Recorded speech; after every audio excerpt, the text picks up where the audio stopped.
La pensée créative? Mais c'est quoi? Ben, c'est une pomme, mais aussi une tête. Mais pas que. Enfin, reprenons depuis le début. Vous voyez le bonhomme sous l'arbre? Vous le reconnaissez. Allez, un petit effort. C'est Newton. La pensée créative est un concept que tous les hommes ont déjà expérimenté. On a tous eu une idée lumineuse.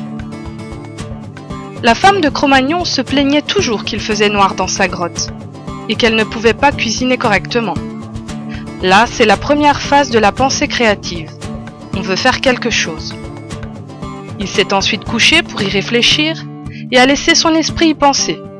Deuxième phase où on laisse l'inconscient travailler. Puis un matin, ce fut l'illumination. Troisième phase. L'idée est trouvée. Il venait d'inventer la torche. Dernière phase, la création. Il y a beaucoup de façons de penser créativement ou de créer pensivement. C'est vous qui voyez. Beaucoup sont similaires, voire s'associent à plusieurs techniques. Parfois, on a une image devant soi. À partir de cette image, il nous vient des idées et on réalise quelque chose qui nous a été inspiré, mais qui ne correspond pas forcément à l'inspiration d'origine. C'est la pensée visuelle.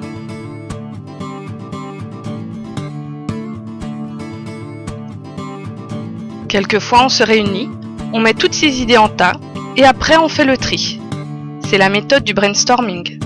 On peut le faire sous forme de carte mentale aussi, ou carte heuristique. On part d'une idée, et on y associe des mots-clés, ou des images auxquelles on pense, et qui nous semblent avoir un lien. Et ainsi pour toutes les idées, en les rassemblant par thème. Il arrive aussi qu'on soit de nature organisée et structurée. On met une pensée dans le tiroir qui va bien, puis l'idée suivante dans un autre tiroir. On range les idées ensemble et ça donne The Creation. Si on force deux idées à se rencontrer et que le résultat n'a a priori aucun rapport avec l'idée de départ, on utilise des idées balises, le message est caché, sous-entendu.